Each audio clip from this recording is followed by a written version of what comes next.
오늘 우리에게 주시는 하나님의 말씀은 구약 성경 이사야 6장 9절에서 13절까지의 말씀입니다. 구약 성경 975페이지 이사야 6장 9절에서 13절까지 제가 한 절 여러분 한 절 교독합니다.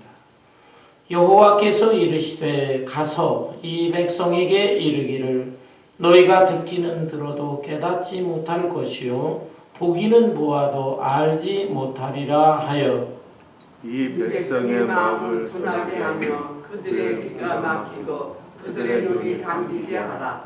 명령하건대 그들의 눈으로 보고 귀로 듣고 마음으로 깨닫고 다시 돌아가고 집을 만들게 하노라 하기를. 내가 이르되 주여 어느 때까지니까 하였더니 주께서 대답하시되 성읍들은 황폐하여 주민이 없으며 가옥들에는 사람이 없고 이 토지는 황폐하게 되며 여호와께서 사람들을 멀리 옮기셔서 이 땅 가운데 황폐한 것이 많을 때까지니라. 13절 다 같이 그 중에 10분의 1이 아직 남아 있을지라도 이것도 황폐하게 될 것이나 밤나무와 상수리나무가 배임을 당하여도 그 그루터기는 남아 있는 것 같이 거룩한 씨가 이 땅의 그루터기니라 하시더라. 아멘.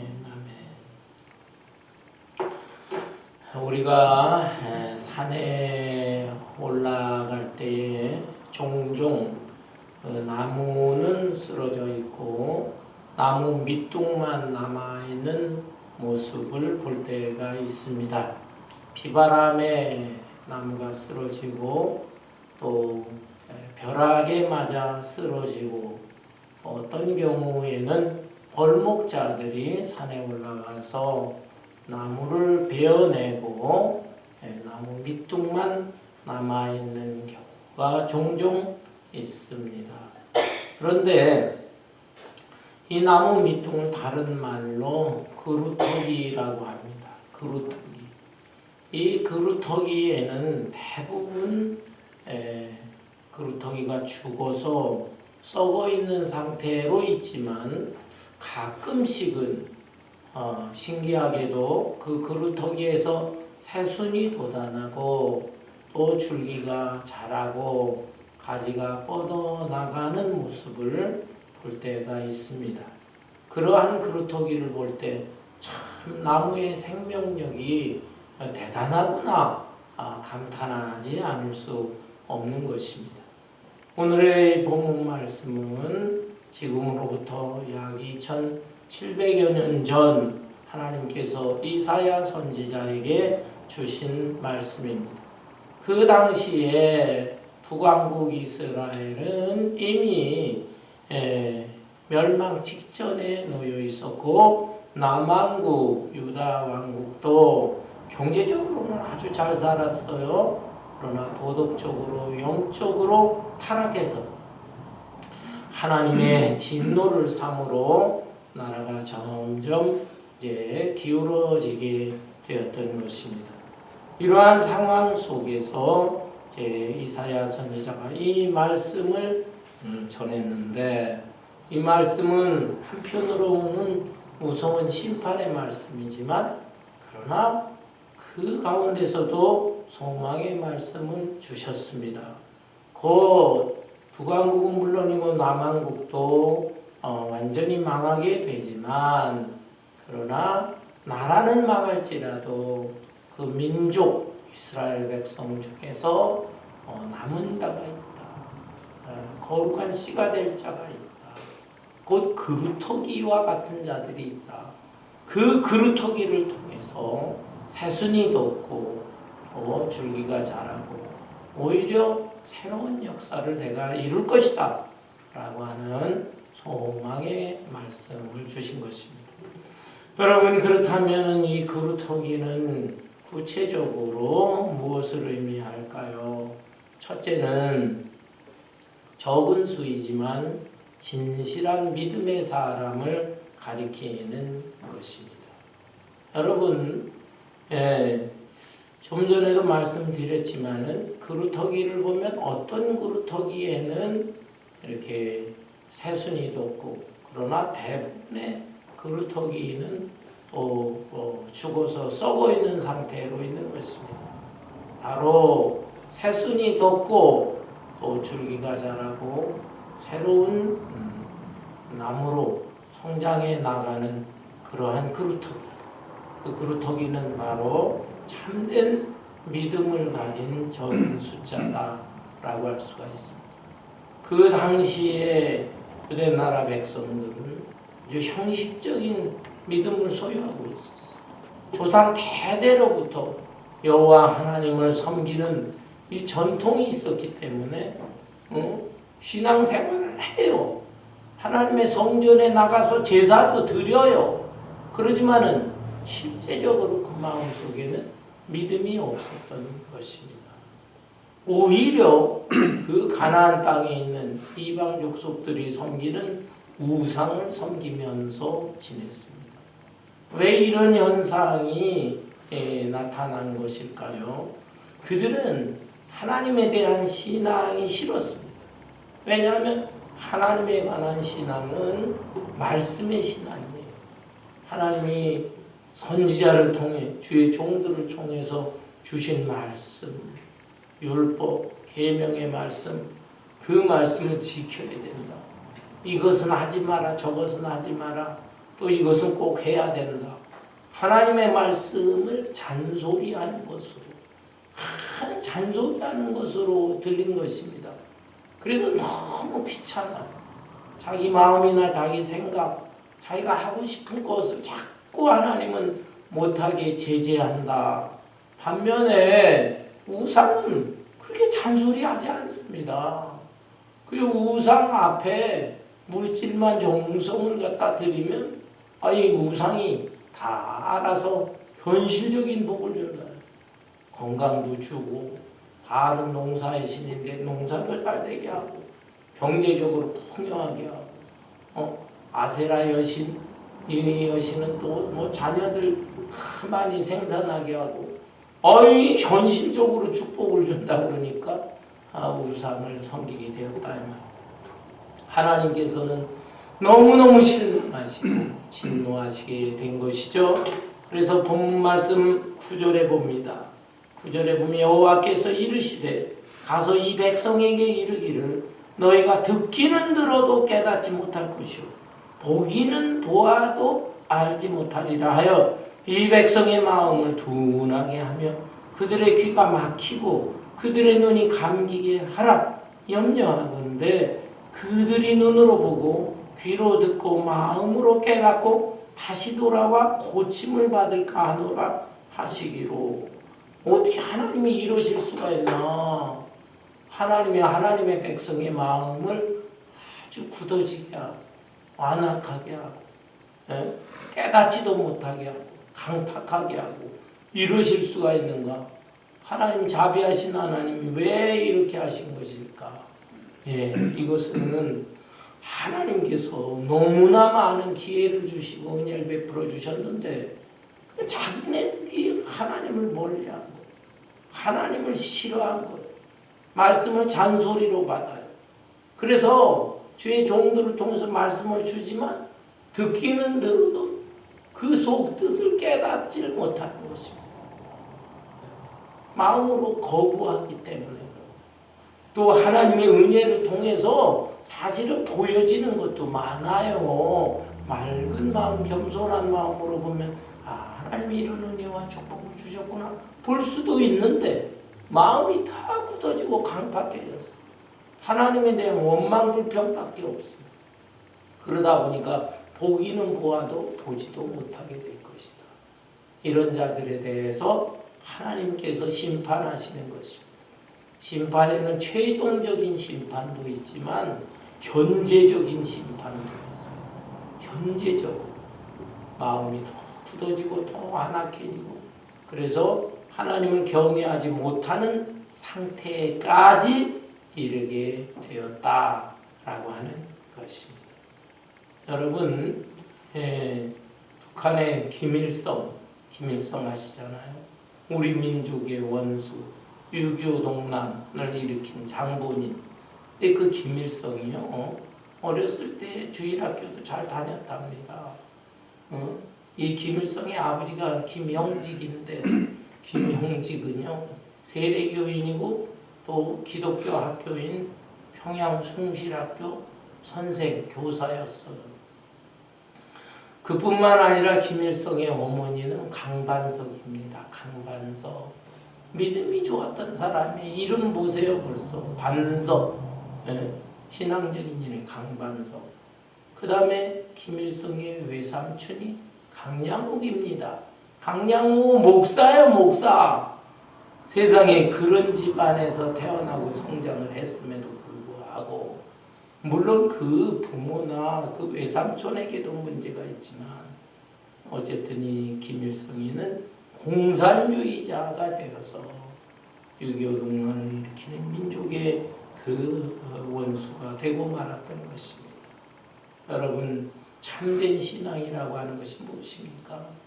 내가 기독교 가문과 가정에서 태어나고 성장했어? 그렇다고 참 믿음 갖는 게 아닙니다.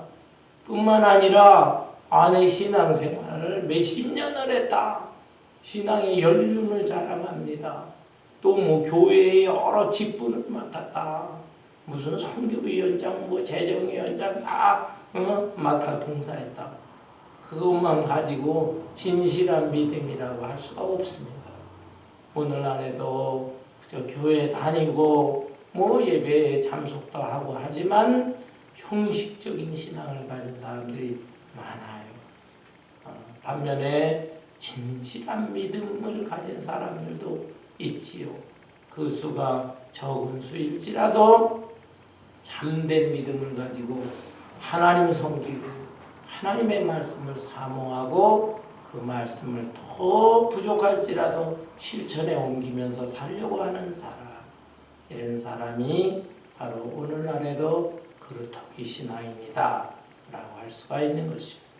두 번째로 그루터기는 어떤 사람인가? 환난을 극복한 사람. 환난을 극복한 사람. 여기 본문 말씀을 볼까요? 11절에 보면 내가 이르되 주여 어느 때까지니까 하였더니 주께서 대답하시되 성읍들은 황폐하여 주민이 없으며 가옥들에는 사람이 없고 이 토지는 황폐하게 되며 여호와께서 사람들을 멀리 옮기셔서 이 땅 가운데 황폐한 곳이 많을 때까지니라. 유대나라는 결국 바벨론의 침략을 받았습니다. 크게 세 차례 침략을 받았어요. 1차 침략, 2차 침략, 3차 침략. 1차 때에는 다니엘을 비롯한 아주 총명한 청년들이 바벨론의 포로로 끌려갔습니다. 또 2차 때에는 여호야kim 왕을 비롯해서 왕족들, 귀족들이 많이 끌려갔습니다. 그리고 3차 때에는 유대나라의 마지막 왕 시드기야 왕이 끌려가서 두 눈알이 다 뽑혔고 또 그 외에 많은 백성들도 포로로 끌려갔습니다. 이러한 정말 너무나 비참한 그런 처지가 되고 말았지만은 그러나 그 가운데서도 그래도 유대 땅 예루살렘에 남아있는 그 신실한 일부의 무리들이 있었습니다. 그리고 저 멀리 바벨론 땅까지 포로로 끌려갔지만 그 가운데서도 눈물을 흘려 참회하면서 하나님을 그 타국 땅에서도 섬겼던 소수의 무리들이 있었다. 환난 가운데서도 견디고 인내하는 믿음의 사람들, 그들을 가리켜서 그루터기라고 말하는 것입니다. 여러분, 오늘날의 우리 신앙인들의 모습은 어떻습니까? 자기의 삶이 편안할 때 교회도 다니고 신앙생활 곧잘 하는 것 같아요. 우리는 별로 걱정이 없어. 자식들까지 다 평안하고 경제적으로도 윤택하고 걱정거리가 없어. 그러면 교회 다니자. 교회 다니면은 다른 성도들도 많이 있으니까 그들과 어울리면서 친교도 하고 교제도 하자. 그런 정도로 신앙생활하는 사람이 많아요. 이런 사람의 경우는 이제 예상치 않은 환난과 역경을 당할 때가 있습니다. 가정에 우환이 닥칠 때가 있습니다. 그럴 때에는 약해지는 거예요. 흔들려요. 오히려 하나님에 대해서 원망불평을 하고 인생을 한탄하고 절망에 빠지는 사람들이 있는 것입니다. 이런 사람들은 그루터기요 참신앙인이라고 볼 수가 없습니다. 그루터기 참신앙인은 기쁠 때나 슬플 때나 즐거울 때나 괴로울 때나 그런 거와 상관없어요. 오히려 환난과 역경 속에서 더 굳세어지고 강해지고 더 진실해질 수 있는 사람이 바로 참된 그루터기 같은 사람인 것입니다. 어느 가정에서 할아버지가 어린 손자를 하나 데리고 산에 오르게 되었답니다. 도끼 자루가 빠졌는데 도끼 자루를 하나 아주 튼튼한 도끼 자루감을 하나 나무를 베어서 만들어야 되겠다 생각하고 할아버지가 어린 손자를 데리고 산에 오릅니다. 산 아래에 보니까는 나무들이 많이 있어요. 산 중턱에도 나무들이 많이 있어요. 그런데 할아버지는 그런 나무들을 볼 생각을 하지 않고 손자를 끌고 산 꼭대기까지 올라갑니다. 그리고 이 나무면 됐다. 이 나무를 자르자. 그 나무를 잘라가지고 내려갑니다. 어린 손자는 할아버지한테 물어봅니다. 할아버지, 이 나무 똑같은 나무가 산 밑에도 있고 산 중턱에도 있는데 왜 이 꼭대기까지 올라와서 나무를 자른 건가요? 라고 물으니까 할아버지가 빙그레 웃으면서 나무 종류가 다 같은 것 같지만 산 아래 있는 거, 산 중턱에 있는 거는 비바람 눈보라를 덜 맞았다. 이 산 꼭대기에 있는 거 비바람 강한 눈보라 여기에서도 잘 견딘 나무이기 때문에 이 나무가 강한 나무다. 도끼자루에 적합한 나무다. 이런 말을 했다고 합니다. 여러분, 우리는 모두 한 인생을 살면서 그냥 편안하게 살기를 원합니다. 신앙생활하면서도 모든 일이 잘 풀리고 그렇지만은 우리 믿음의 사람들의 가정에도 어려운 일이 생겼어요. 내가 원치 않는 그런 괴롭고 슬픈 아픈 그런 일도 생기게 되는 것입니다. 그것은 왜 그런 것이냐? 그 순간순간에는 하나님에 대해서 원망도 생기지만 하나님의 깊은 뜻이 거기에 있는 거예요. 내 믿음을 좀 더 굳세고 강하고 그리고 더 진실하게 만들고 그리고 하나님께서 원하시는 하나님의 거룩한 뜻을 잘 이룰 수 있도록 고난과 시련, 연단으로 주실 수가 있는 것입니다. 이 연단의 과정을 잘 견디게 되면 아주 아름답게 빛나는 보석이 될 수가 있어요. 그러나 연단의 과정을 거치지 못하면 한낱 잡석에 불과한 것입니다. 나무의 그루터기. 이 나무가 쓰러질 때 비바람을 맞고 천둥 번개의 벼락을 맞고 쓰러질 때 이 나무가 얼마나 아프고 고통스럽겠어.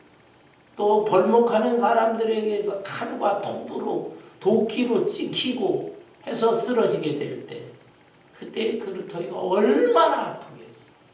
그렇지만은 그 아픔 속에서도 잘 참고 견디고 인내하는 그루터기, 거기에는 새순이 돋는 것이고 그것을 견디지 못하는 그루터기는 그냥 죽어서 썩어 없어져 버리는 것이다. 여러분, 이 그루터기는 바로 환난과 역경 속에서도 잘 인내하고 견디는 믿음의 사람들을 가리키는 것입니다. 세 번째로 이 그루터기는 누구를 의미하는가? 미래에 대한 꿈과 비전을 갖는 사람을 의미하는 것입니다. 본 말씀 13절에 보니까 그 중에 10분의 1이 아직 남아있을지라도 이것도 황폐하게 될 것이나 밤나무와 상수리나무가 배임을 당하여도 그 그루터기는 남아있는 것 같이 거룩한 씨가 이 땅의 그루터기니라 하시더라. 그루터기 중에 대부분의 나무들은 죽어서 썩어버려요. 그렇지만 밤나무와 상수리나무 이런 나무들은 그 아픔과 고통을 견뎌요.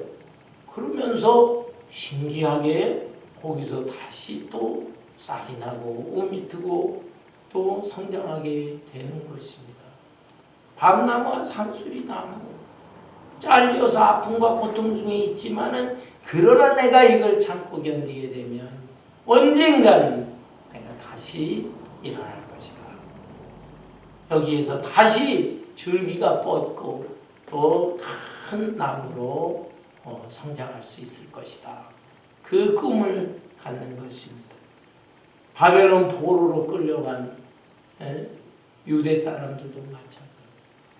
이 사람들의 경우 처음에는 얼마나 절망과 낙심에 빠져 있었겠습니까?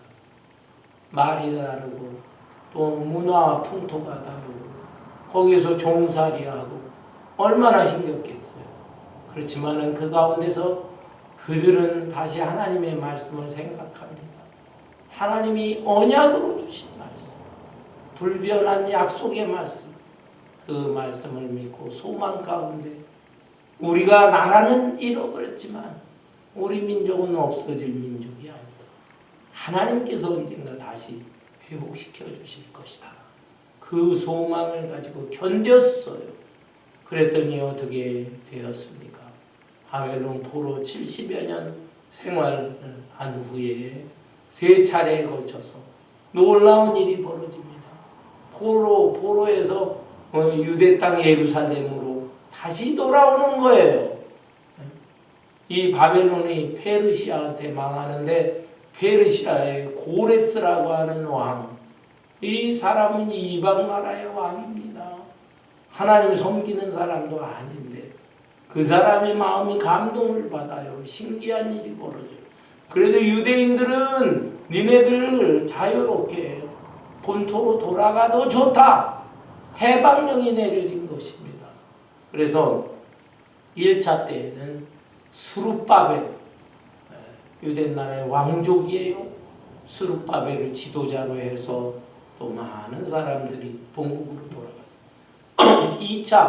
2차 때에는 에스라 학사, 에스라 하는 성경을 굉장히 많이 연구하고 아는 성경 박사, 말씀의 능력이 있는 에스라가 지도자가 돼서 또 많은 사람들이 예루살렘 본토로 돌아갔어요.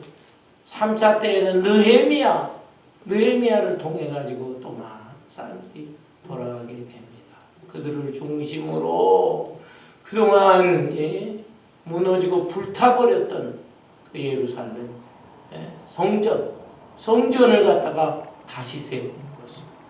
또 무너졌던 예루살렘 그 성도 다시 세우게 된 것입니다. 그런데 여기 본문 말씀에 보니까 13절을 다시 보면 그 중에 10분의 1이 아직 남아있을지라도 이것도 황폐하게 될 것이나 밤나무와 상수리나무가 배임을 당하여도 그 그루터기는 남아있는 것 같이 거룩한 씨가 이 땅의 그루터기니라 하시더라. 거룩한 씨는 메시아를 의미하는 것입니다. 앞으로 메시아가 올 것이다. 그리고 이 거룩한 씨를 믿고 따르는 사람들, 바로 그루터기와 같은 사람이죠. 그루터기 신앙인들. 이 말씀 속에는 메시아에 대한 희망, 대망의 사상이 깃들어 있는 것입니다. 곧 언젠가 메시아가 다시 돌아올 것이다. 메시아가 나타나게 되면 우리는 잃어버렸던 이스라엘을 다시 회복하게 될 것이다. 이것이 유대인 이스라엘 사람들의 꿈과 비전이 된 것입니다. 메사야닉 익스펙테이션, 메시아에 대한 기대, 희망.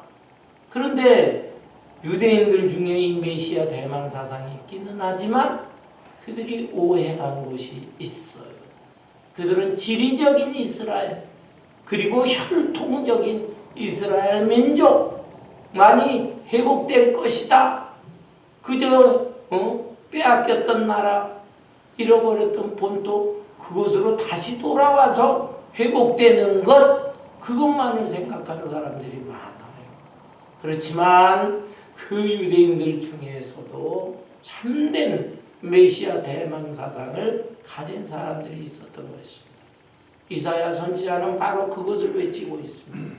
앞으로 때가 되게 되면은 메시아가 이 땅에 오시게 될 텐데 그 메시아가 오게 되면은 새로운 이스라엘이 형성된다.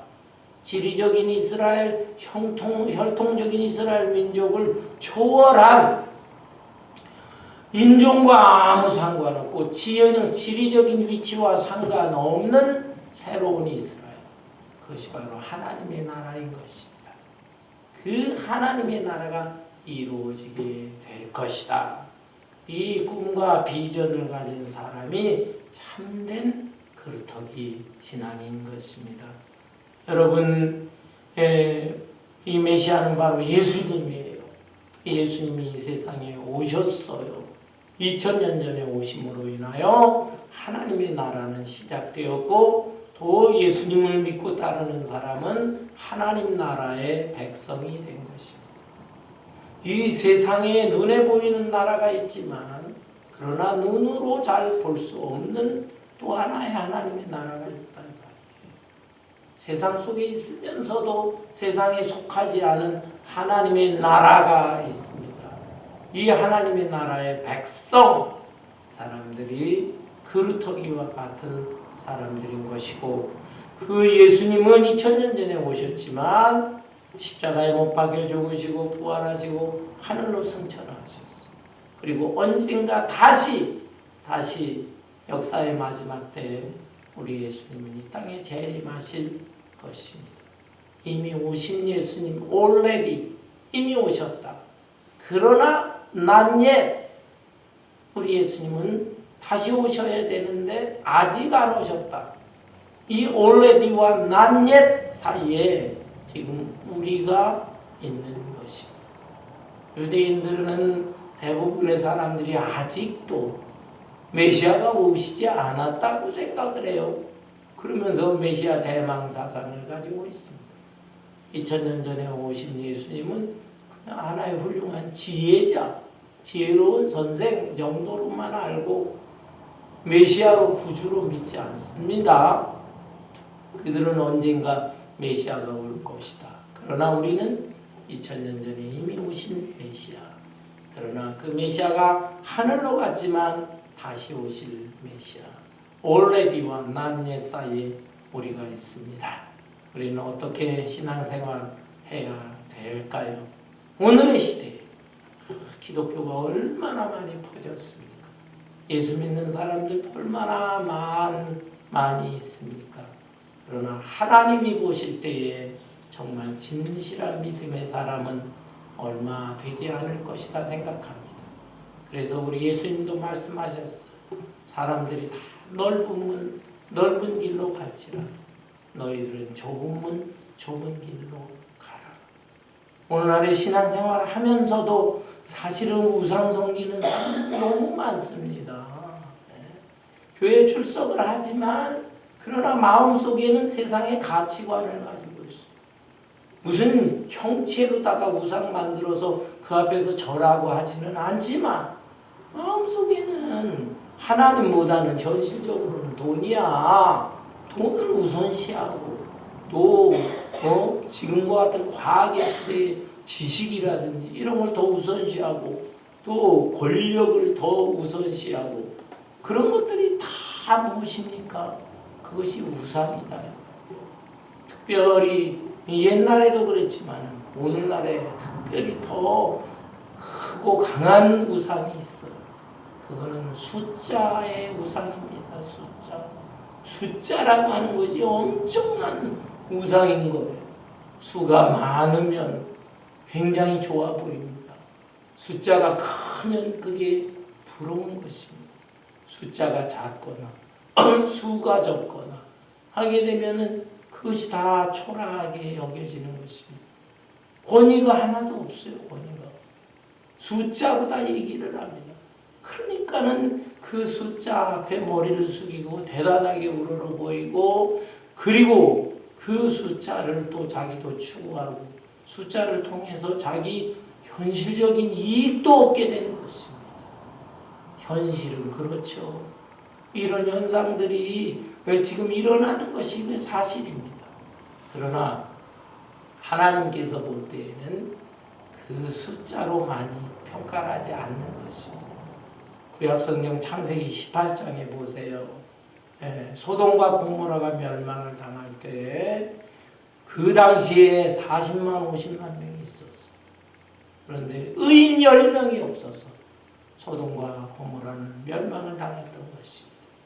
모세가 이스라엘 백성을 이끌고 광야 생활을 하면서 가나안 땅에 들어가게 될 때에 가데스 바네아라고 하는 곳에 12명의 정탐꾼을 가나안 땅에 미리 보냈습니다.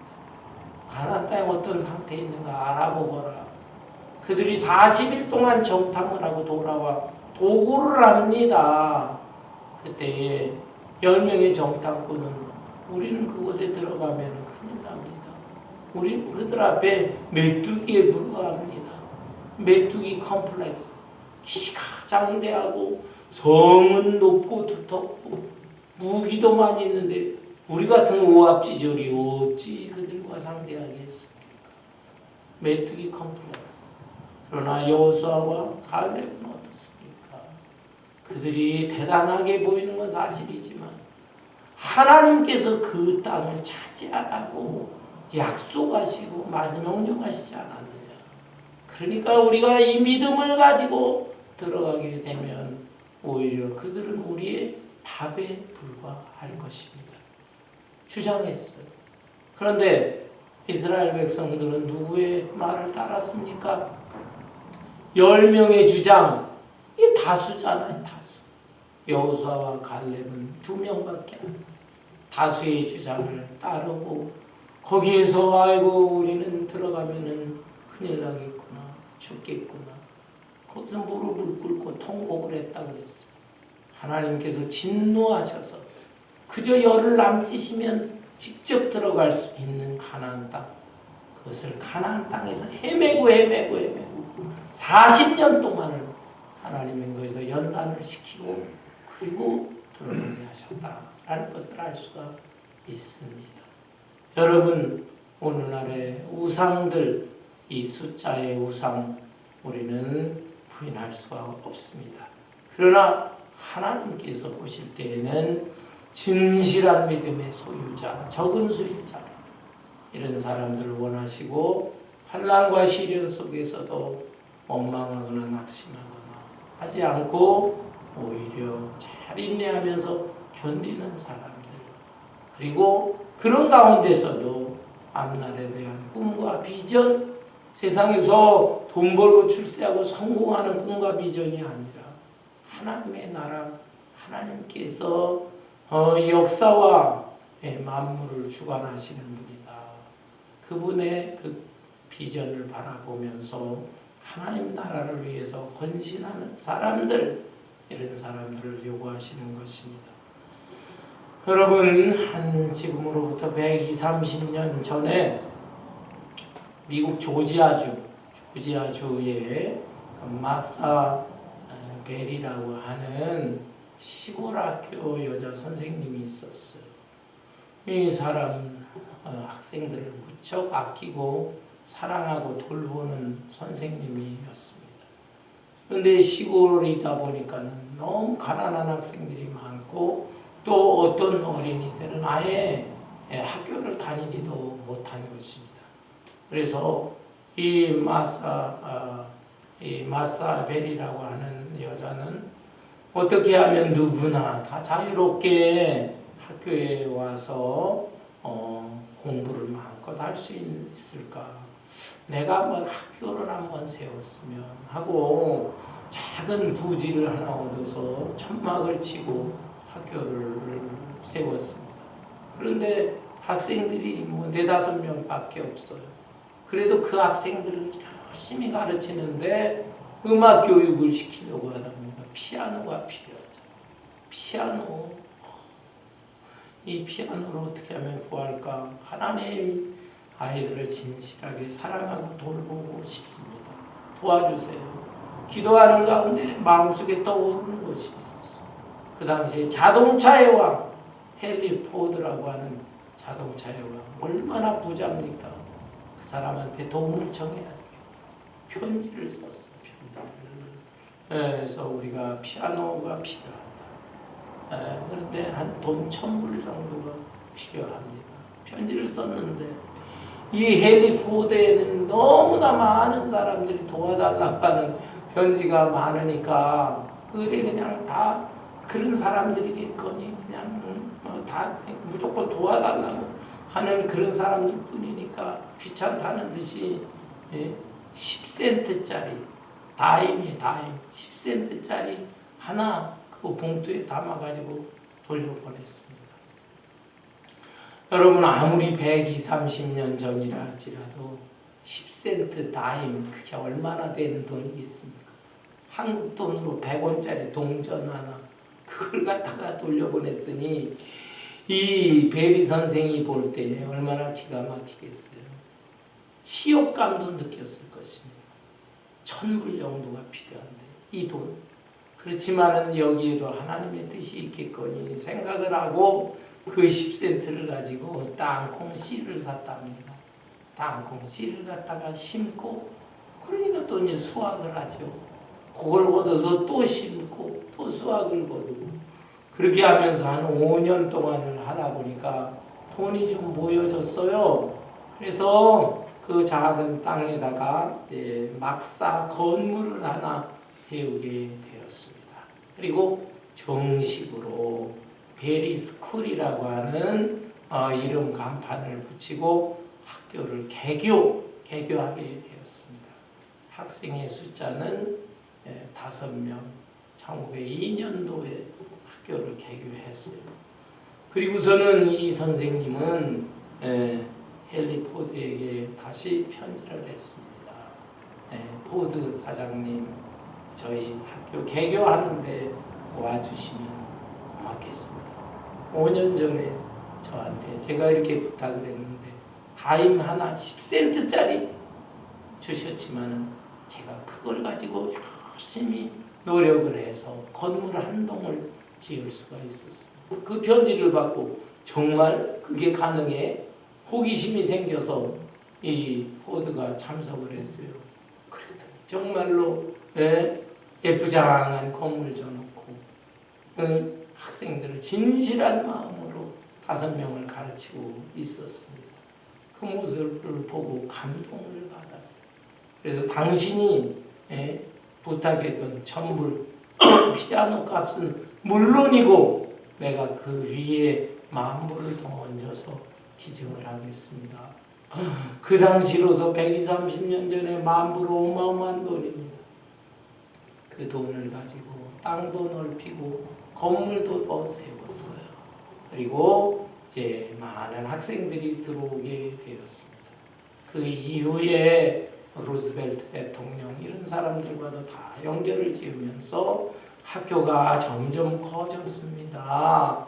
이 베리 스쿨은 나중에 베리 칼리지 대학교가 되었고 오늘날에도 조지아에 가게 되면은 크리스찬 이 기독교 대학인데요.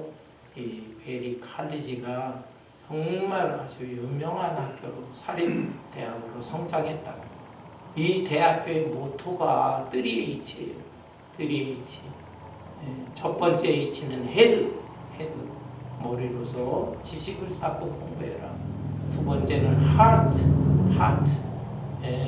이 마음이 중요하다. 진실하고 정직한 사람이 되어야 한다. 세 번째 H는 hands입니다. hands. 손으로 움직여서 노력을 해야 된다.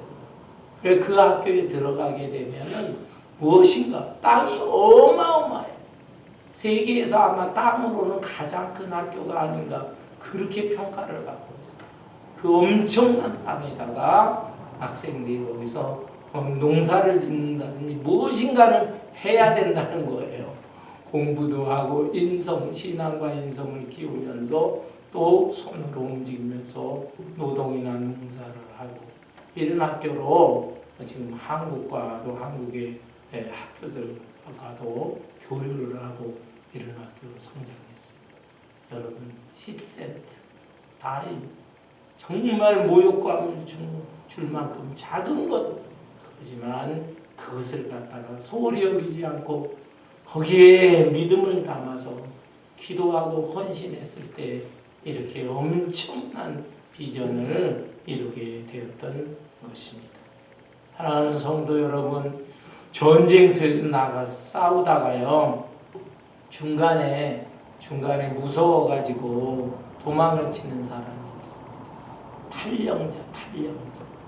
그리고 이런 사람을 가리켜 낙오자라고 합니다. 낙오자의 모습은 어떻습니까? 굉장히 불안하죠. 아무리 전쟁을 해도 자기 부대원들하고 같이 있을 때는 그래도 서로 위로하고 격려가 되는데 자기 혼자 살겠다고 거기서 탈영하고 낙오자가 됐을 때 마음이 불안한 거예요. 그리고 나중에 죽지 않고 살아남을지라도 군법에 회부가 되는 것입니다. 그래서 그 명예가 깎이고 지옥스러운 사람이 되어지는 것입니다.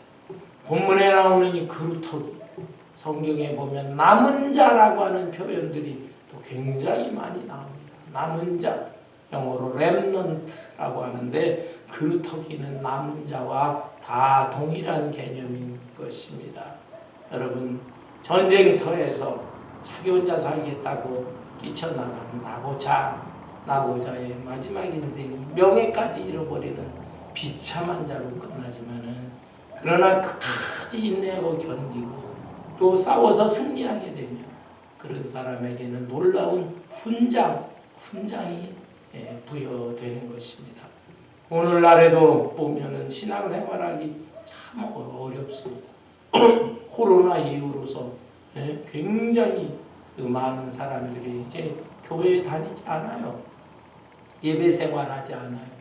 그래서 내 마음속에 예수 있으면 됐지라고 편하게 합리적으로 생각하지만 실제적으로는 마음속에 다른 것을 더 좋아하고 우상시하는 그런 가치관을 가지고 살아가고 있는 것입니다. 이러한 시대에 정말 끝까지 변함없는 믿음으로 그러니까 적은 소수라 할지라도 낙오자가 아니라 남은 자로 남아서 신앙생활 잘 하시고 그리고 언젠가 하나님 앞에 우리가 서야 되고 또 우리 예수님이 재림하시는 날이 있는데 그때를 생각하면서 비전을 가지고 하나님 나라를 위해서 헌신하고 봉사한다고 한다면 세상 사람들이 볼 때는 바보다 어쩌다 비웃을지 몰라도 우리 하나님께서는 우리를 인정해 주시고 정말 이게 의미 있고 가치 있는 생활을 살았구나. 그리고 하나님의 영원한 나라에서 영생 복락을 누리게 될 것입니다. 이러한 그루터기 신앙, 남은 자의 신앙으로 변함없이 진실한 믿음으로 살아갈 수 있는 저와 여러분 되시기를 주님의 이름으로 축원합니다. 찬송